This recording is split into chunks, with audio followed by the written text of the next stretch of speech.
नमस्कार, मैं आनंद कुमार।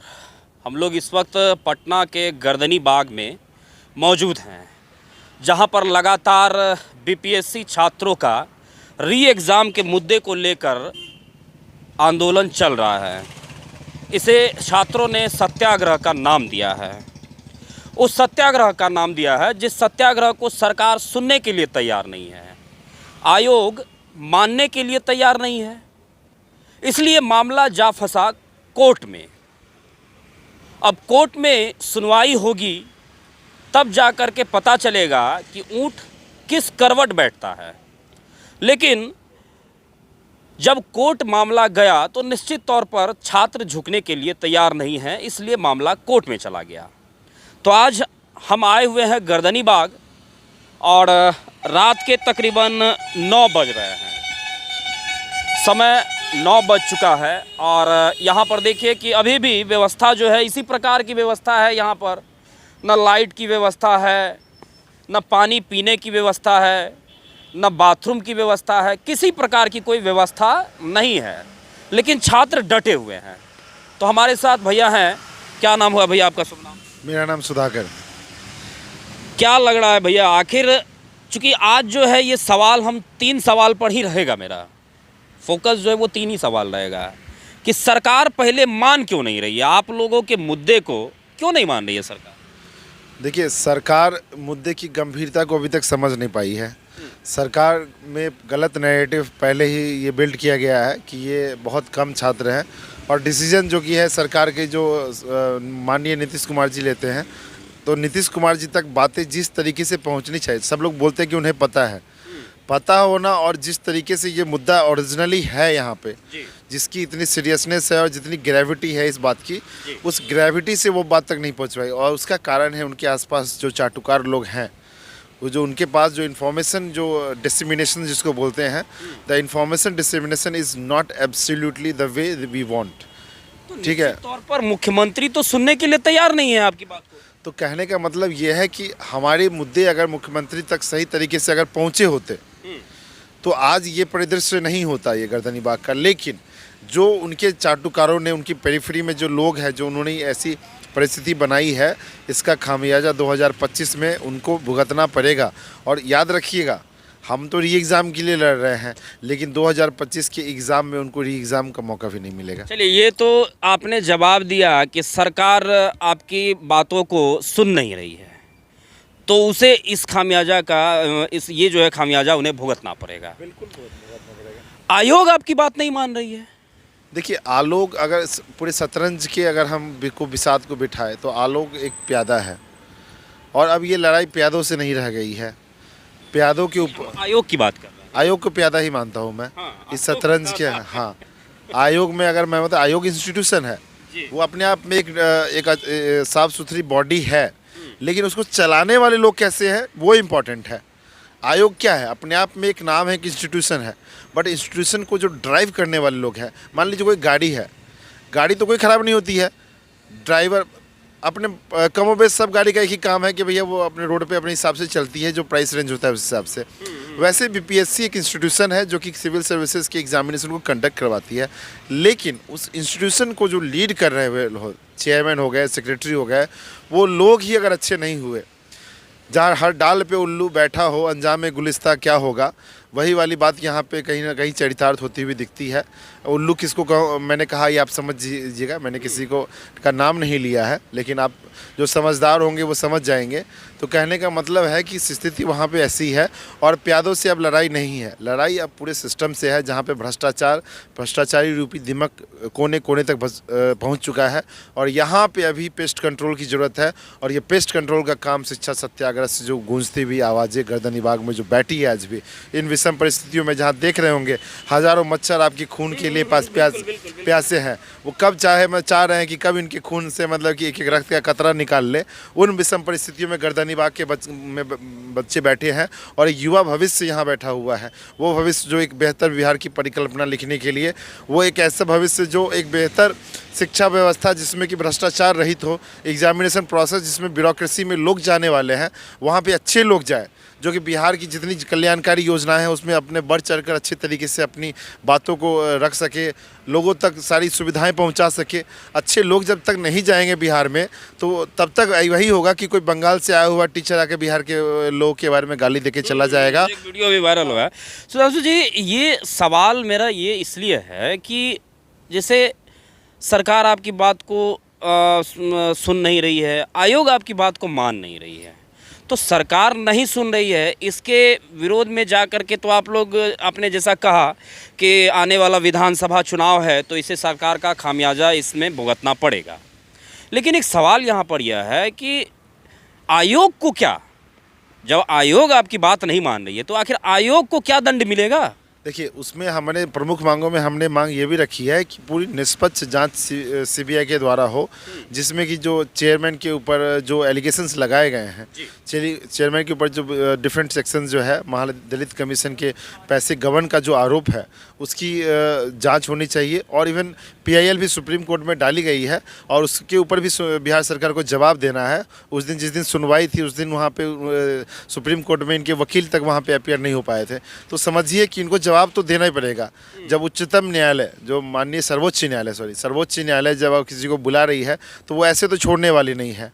और ऐसे बिहार का इतिहास भी रहा है कि चेयरमैनों का ध्वस्त होना पहले भी हमने देखा है और आने वाले समय में भी देखेंगे।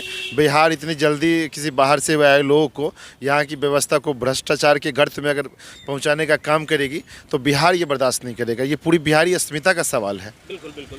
तो ये तो कहीं ना कहीं आयोग को जो इसका दंश झेलना पड़ेगा उस पर आपने चर्चा कर ली। अब यहाँ पर सवाल यह उठता है कि कोर्ट क्या आपकी बातों को सुनने के लिए तैयार है? आपको लग रहा है कि कोर्ट आपकी बात को सुन रहा है? देखिए, हम लोग अपने समाज में जब भी परिदृश्य में कुछ होता है, मान लीजिए आपस में झगड़े हो गए, लड़ाइयाँ हो गई, तो जब पुलिस नहीं सुन रही होती है तो हम लोग क्या बोलते हैं, तुमको कोर्ट में देखेंगे, I will see you in court. हाँ, why we see this? Because still we trust on the court, the system judiciary that is established under the constitution, और जो इंडिपेंडेंट बॉडी है उस पर हमारा ट्रस्ट, विश्वास आज भी अडिग है। और कहीं ना कहीं ना मानिए न्यायालय सही फैसले, तथ्यों का जांच करने के बाद देती है। तो बिहार का पूरा भारत जो भी छात्र आंदोलन से जुड़े हुए हैं, जो छात्र मूवमेंट से जुड़े हुए हैं और जो शिक्षा सत्याग्रह से जितने लोग भी जुड़े हुए हैं, ये वो लड़ाई है जो बिहार की आने वाली भविष्य की दशा और दिशा तय करेगी।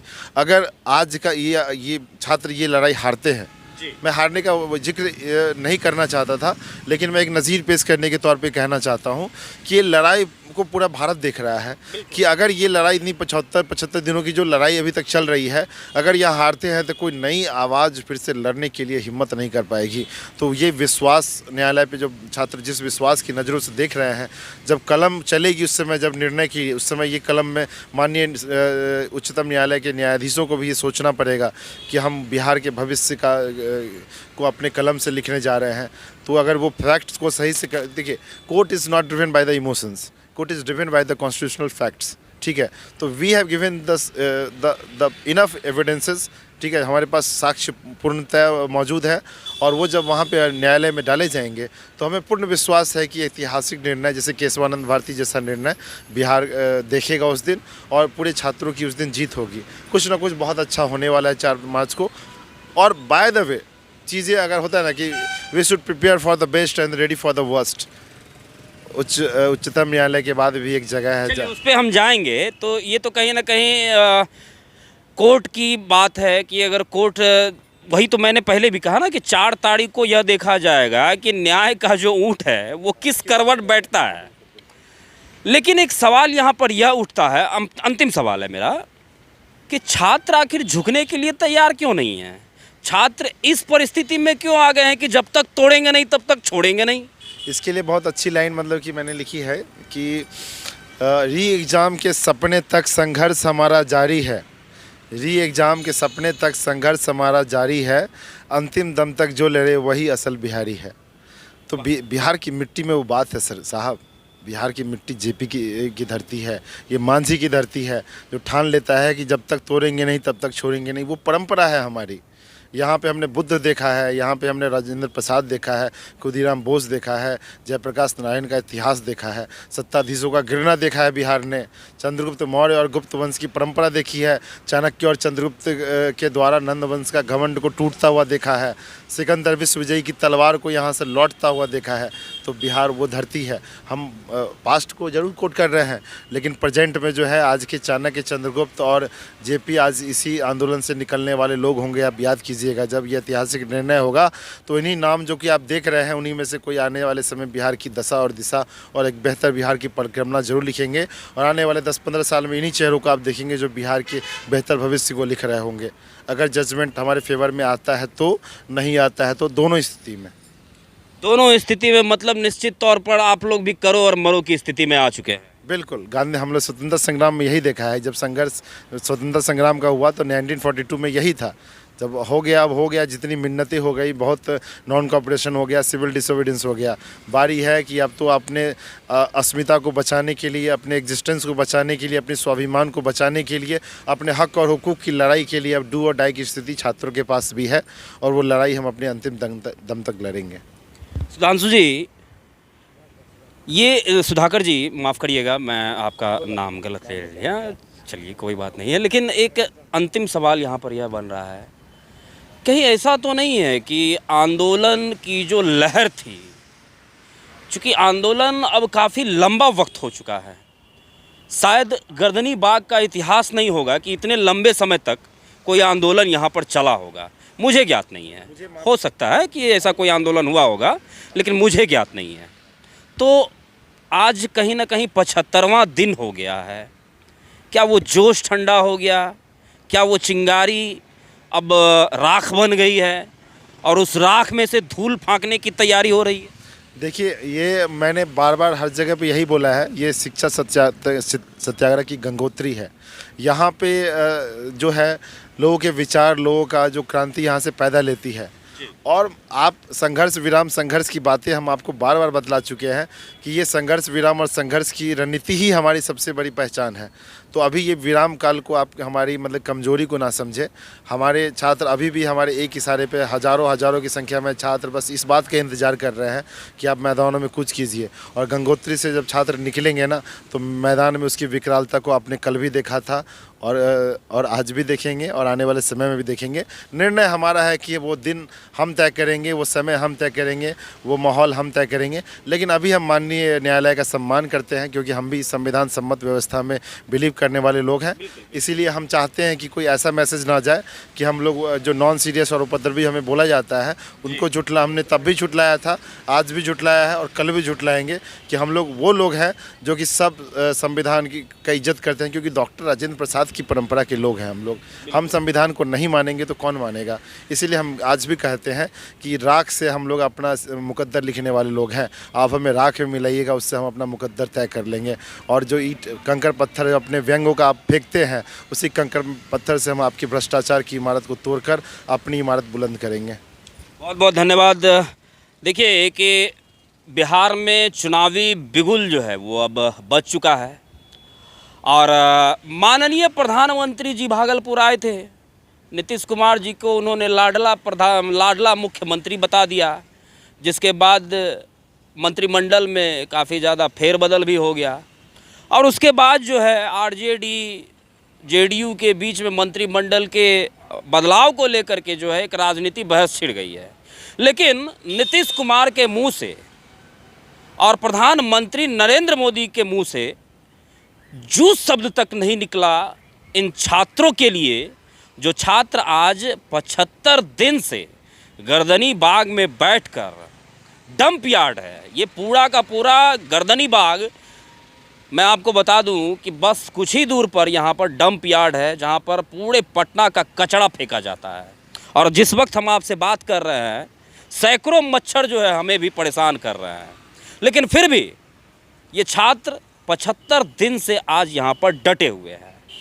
3 से 4 सवालों को लेकर के हमने यहाँ पर बात किया आज कि आखिरकार सरकार सुन नहीं रही है, क्यों नहीं सुन रही? आयोग मान नहीं रही है, क्यों नहीं मान रही? और मामला कोर्ट में जब जा पहुंचा है तो ऐसी परिस्थिति आ क्यों गई कि छात्र झुके नहीं और मामला कोर्ट तक जाना पड़ा? तो इन तमाम सवालों को लेकर के हमने यहाँ पर बात किया और जो निष्कर्ष निकल के आया है वह निष्कर्ष यही है कि छात्रों का यह मानना है कि अब मामला कोर्ट में जा पहुँचा है, न्यायालय में जा पहुँचा है। अगर हाई कोर्ट में बात नहीं बनती है तो शायद सुप्रीम कोर्ट का दरवाज़ा हमें खटखटाना होगा। ऐसी परिस्थिति बन पड़ी है बिहार में और माननीय लाडले मुख्यमंत्री जी नीतीश कुमार जी मंत्रिमंडल के फेरबदल में लगे हुए हैं, छात्रों की बात सुनने से कतरा रहे हैं। तो कहीं ना कहीं विधानसभा का चुनाव, आने वाला विधानसभा का चुनाव मुख्यमंत्री की राह को कठिन बना सकता है। इस पूरे वीडियो पर अपनी राय ज़रूर दें। बहुत बहुत धन्यवाद।